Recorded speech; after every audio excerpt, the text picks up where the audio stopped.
Hello there, welcome to another video of Cooking with Saul. Today we're going to make a roux. That's R-U-E, that's R-O-U-X. Basically it's a sauce. Okay, it's the fundamental basic sauce. What you add to it makes it that sauce. So if you're going to add mushrooms to it, be mushroom sauce. If you're going to add cheese to it, be a cheese sauce. So that's what we're making today, a cheese sauce.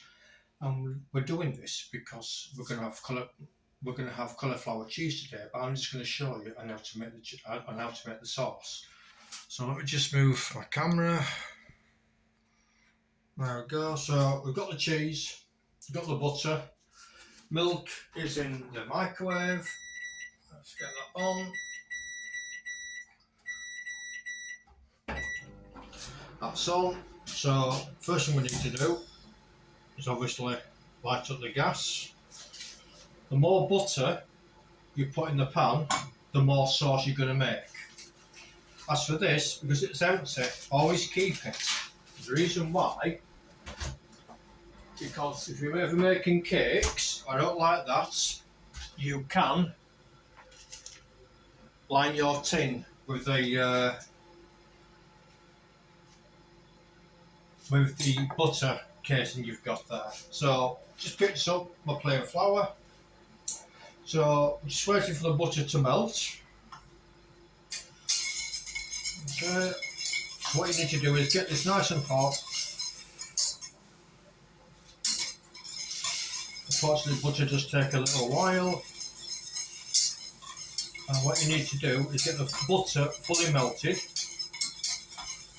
So it's all liquid, there's no lumps of butter in there at all.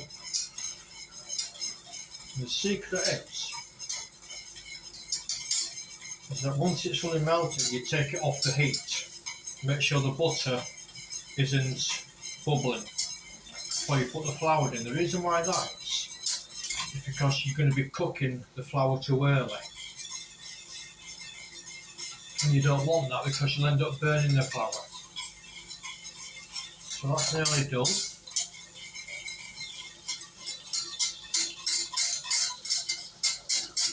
That's fully melted now, so we're wanting that. Turn down the heat of the gas because that's essential. So you want your butter to stop sizzling. That's going to take a minute or so. Just take out the whisk because we're going to need that. So what we're going to do is that we're going to add a little bit of flour at a time, using this spoon, and yeah, that'll start sizzling now. So what you want to do is to make sure it stops, just get a tiny bit of flour and sprinkle it in. If it's not bubbling, that's still bubbling a little bit, so that flour's going to cook out. You just got to wait for that flour now, so I'm just going to give that a little sprinkle.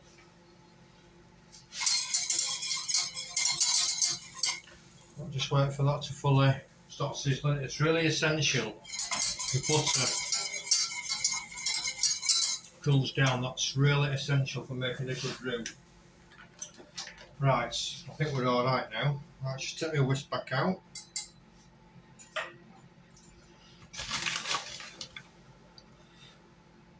Yeah, we're good.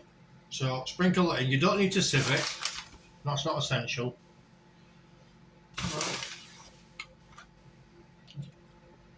With putting flour in, it's a matter of guessing. Okay, but what you want to do is start to mix it in. You can put it back on the heat if you want to. You want to get all that butter mixed into the flour, so it ends up looking like breadcrumbs.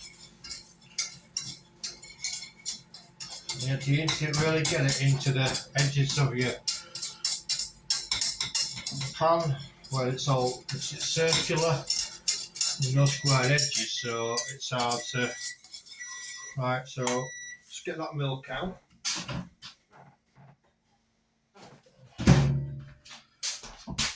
Right. So it ends up looking like that. Okay. So what you want to do is cook out that flour. The reason why you want to cook it out is because you don't want to make a roux and have it tasting the flour. That'll just ruin it.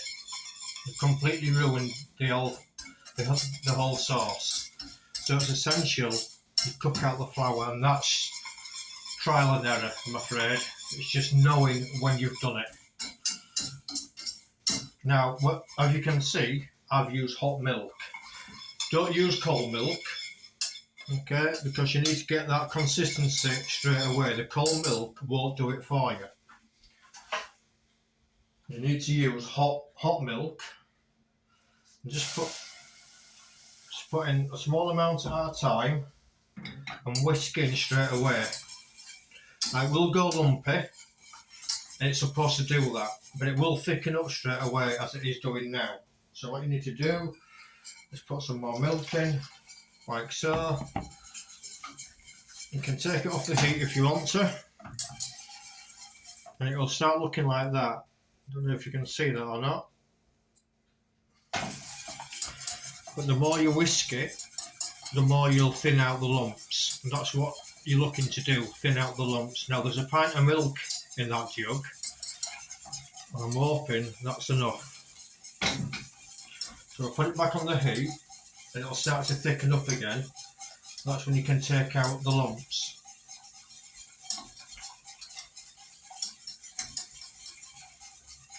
So this basic sauce is what's known as a bechamel sauce, which you'll find on your lasagnas. That's all it is. Flour, butter and milk. It's essential you have it on a low heat. So I'm just going to whisk this through. So I've got that at the consistency that I want. Let's see if you can see that. Just give me a second. There we are. So that's the consistency that I've got it at. That's roughly about right. Okay.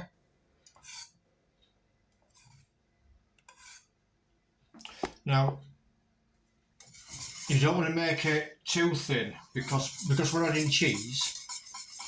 Cheese is a fat, and it's going to release the fat into the sauce. So if you make it too thin, it's just going to go watery. Okay, so don't make it too thin, don't make it too thick either. It's just a matter of knowing the consistency you need. So, excuse me, that's about right for me, how I like it. And I'm going to slowly just turn this down a bit more. There we go. I'm going to slowly start adding the cheese. What I do is just sprinkle some in. Don't go full on and put it all in because you'll be forever mixing it. My wife likes a good cheese sauce, so I always put plenty of cheese in. So that'll do for the first bit. And all you do is just whisk it in. It will go nice and thick. It will become a bit not lumpy as such, but just where the cheese is melting. It'll end up looking like a really thick porridge, or the consistency of really thick porridge. That's okay. You can take it off the heat if you want to. It's not. If you just want to give it a chance to cook in and not burn the sauce. I'm going to add in some more cheese because that's melted in. Now, you noticed earlier I put in hot milk and not cold milk. There is a reason for that.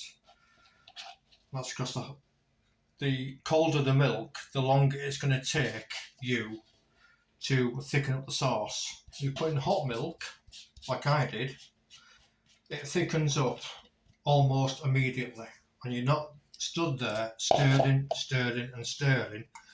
waiting for the milk to heat up and cooking out the lumps that you made with the roux.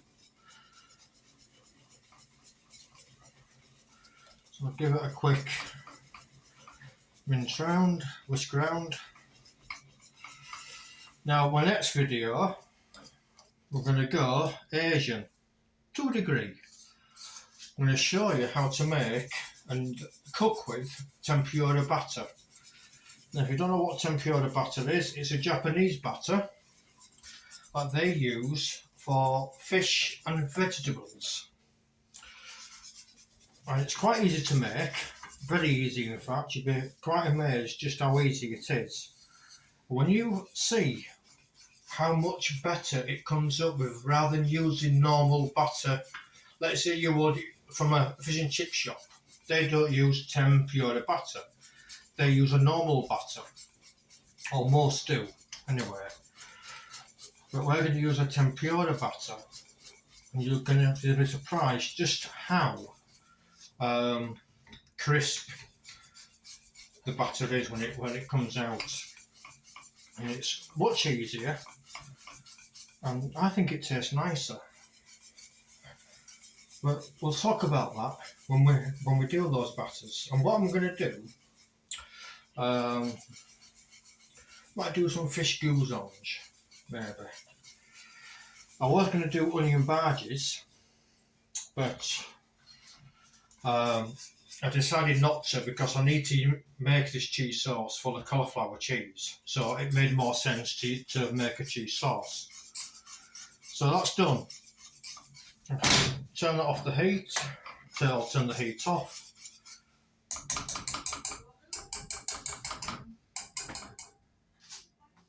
And that's it. I'm gonna get a little teaspoon.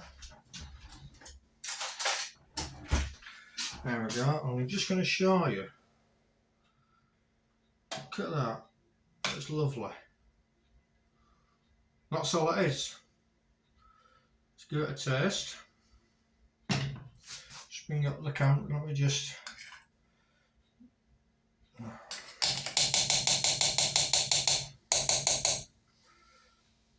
Put that spoon on there. Bring up the camera. There we go. See my ugly mug. There we go. Right, so we'll do this again. So didn't double dip. Penny. Didn't double dip.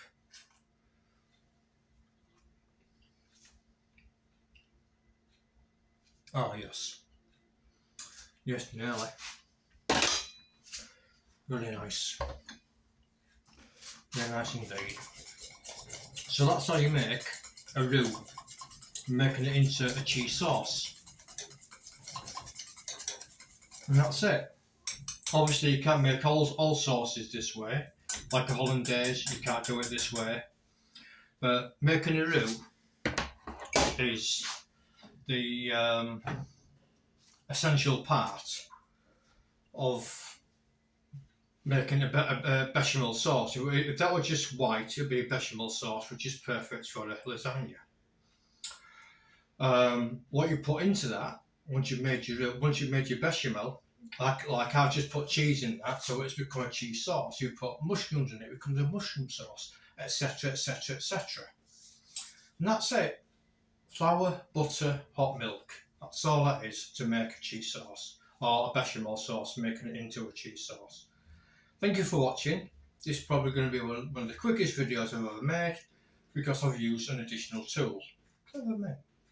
So next time, I'm going to show you how to make tempura batter. And the one after that, I'm going to show you how to make the perfect Yorkshire pudding. The Yorkshire way. Okay, thank you for watching. I hope I'm inspiring you to start cooking and not buying things from a jar. It is good fun. It is trial and error. You will make mistakes. I make mistakes. Okay, and I've been cooking for 35 years. And I still make mistakes, but I'm still learning from it. And I want to pass on my experience to you. So, please enjoy. I hope you do learn something from this because I enjoy showing you. Okay, so thanks for watching and we'll see you again soon. Bye bye.